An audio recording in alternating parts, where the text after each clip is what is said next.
శివయ్య చరిత్ర వింటూ ఉంటే ఈ ప్రపంచంలో ఇంకా ఏమీ వద్దు అనిపిస్తుంది. నా ఈ జన్మకు ఆ శివయ్యని మనస్ఫూర్తిగా పూజలు చేసుకుంటూ ఆ తండ్రి సేవ చేసుకోవాలని ఆ పరమశివుని వేడుకుంటున్నా.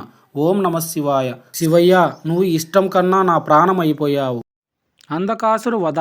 ఒకనాడు కైలాసం పర్వతంపై ఆనందంగా విహరిస్తూ ఉన్నారు. శివుడని ఆట పట్టించడానికి పార్వతీదేవి వెనక నుంచి ఆయన కళ్ళు మూసింది.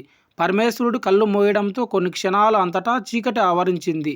అప్పుడు అంధుడైన ఒక బాలుడు జన్మించాడు. సంతానం కోసం తన గురించి తపస్సు చేస్తున్న హిరణ్యకశుడికి శివుడు ఆ బాలుడిని అప్పగించాడు. పుట్టు ఆంధుడు కావడం వల్ల ఆ బాలుడికి అంధకుడనే పేరు వచ్చింది. అంధకుడు బ్రహ్మదేవుడి కోసం ఘోర తపస్సు చేశాడు. అంధకుడి తపస్సుకు మెచ్చిన బ్రహ్మదేవుడు అతడి అంధత్వాన్ని పోగొట్టడమే కాకుండా అనేక వరాలనిచ్చాడు. వరగర్వితుడైన అంధకుడు ముల్లోకాలను పట్టి పీడించడం మొదలుపెట్టాడు. ఒకనాడు అంధకుడు కైలాసంలో సంచరిస్తున్నాడు. శివపార్వతులను చూశాడు. అతడికి పార్వతీదేవిపై మోహం కలిగింది. పార్వతీదేవిని తనకు అప్పగించాలని, లేకుంటే తనతో యుద్ధానికి సిద్ధపడాలని శివుడికి కబురు పంపాడు.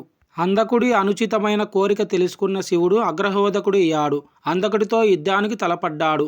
అవంతి దేశంలోని మహాకాలవనంలో ఇద్దరికి భీకరమైన యుద్ధం జరిగింది.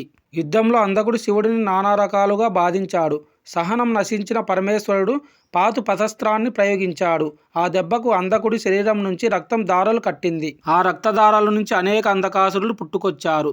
శివుడు సంహరించే కొద్దీ మరింత మందిగా పుట్టుకు రాసాగారు. అంధకుడి నెత్తురు కింద పడకుండానే తాగేయడానికి మహేశ్వరి, బ్రహ్మి, కౌమారి, మాలిని, సౌవర్ణి తదితర 189 మాతృక శక్తులను శివుడు సృష్టించాడు. ఈ మాతృక శక్తులు అంధకాసురుడి శరీరం నుంచి ధారగా కారుతున్న రక్తాన్ని తాగేశారు. అంధకాసురుడి రక్తం తాగి తృప్తి చెందిన మాతృకాలు కొద్దిసేపు ఆగారు. ఈలోగా మరింత మంది అంధకాసురులు పుట్టుకొచ్చి రకరకాల ఆయుధాలతో పరమశివుడిని బాధించడం ప్రారంభించారు. అంధకాసురుడి బాధ భరించలేక శివుడు చివరకు మహావిష్ణువును ప్రార్థించాడు.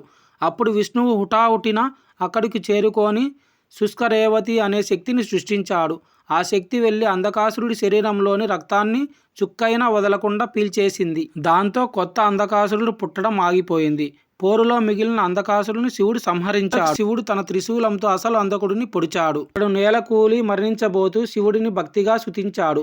మరణాంతరం తనకు శివ సాన్నిధ్యాన్ని అనుగ్రహించమని ప్రార్థించాడు. శివుడు తదాస్తు అన్నాడు. అంధకాసురుడు తృప్తిగా కన్నుమూశాడు. అంధకాసురుడి మరణం తర్వాత రక్తం రుచి మరిగిన 189 మాతృకాలకు ఇంకా ఆకలి తీరలేదు. వారంతా శివుడి వద్దకు వచ్చి, శంకరా, మా ఆకలి ఇంకా తీరలేదు, చాలా ఆకలిగా ఉంది, నువ్వు అనుమతిస్తే సమస్త ప్రాణులను భక్షిస్తామన్నారు. మాతృకాల కోరిక విని శివుడు దిగ్భ్రాంతి చెందాడు.